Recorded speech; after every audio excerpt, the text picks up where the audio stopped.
Китай является одной из стран, которые вкладывают огромные средства в генетические исследования.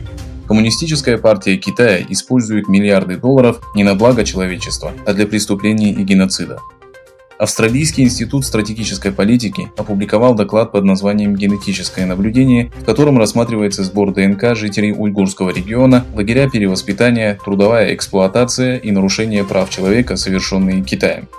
Начиная с 2013 года система сбора ДНК, запущенная в целях искоренения преступности, начала использоваться для контроля тибетцев, уйгуров и других тюрков.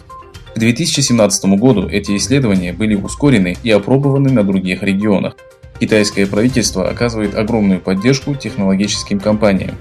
Новая система сбора ДНК, названная YSTR, анализирует последовательность ДНК, которая встречается исключительно в мужской хромосоме Y.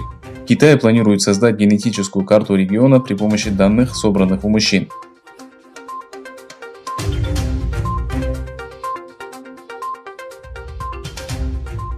Глава Палаты представителей США Нэнси Пелоси заявила, что Трампу неуместно хранить молчание о нарушениях прав человека в отношении уйгуров, опасаясь экономических последствий. Если Америка не будет говорить о правах человека из-за коммерческих опасений, тогда мы потеряем наше моральное превосходство в области прав человека, сказала Пелоси. Подчеркнув, что рассматриваемый подход является неприемлемым, Пелоси заявила, что подписание экономического соглашения вопреки грубейшим нарушениям прав человека в уйгурском регионе шокирует. Стало известно, что президент США Дональд Трамп решил отложить санкции против китайских чиновников, виновных в преступлениях против народа уйгурского региона. Отметив, что до подписания торгового соглашения с Пекином остались считанные дни, Трамп заявил, что выгодную сделку, которая составит 250 миллиардов долларов, может сорвать уйгурский законопроект, предусматривающий санкции в отношении некоторых китайских чиновников.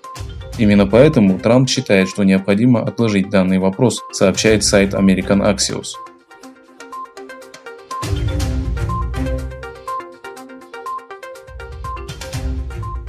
Военные Индии и Китая договорились принять меры по снижению напряженности на границе. 22 июня представители командования Китая и Индии в приграничной полосе провели вторую встречу после инцидента 15 июня в долине Галван, заявил официальный представитель Министерства иностранных дел Китая Джао Лидзян. По его словам, проведение этой встречи демонстрирует надежду обеих сторон на урегулирование разногласий путем диалога и консультаций, желание взять под контроль ситуацию и разрядить обстановку.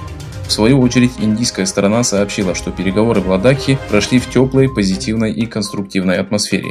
Отмечается, что участники переговоров достигли взаимного консенсуса в отношении разъединения сил в долине Гальван.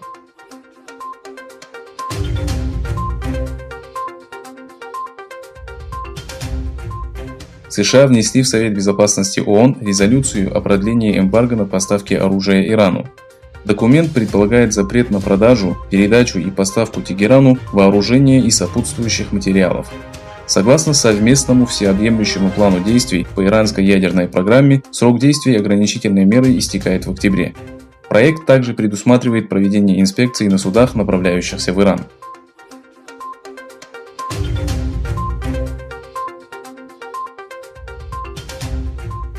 Твиттер отметил сообщение президента США Дональда Трампа о событиях в Вашингтоне, округ Колумбия, как содержащие угрозу людям.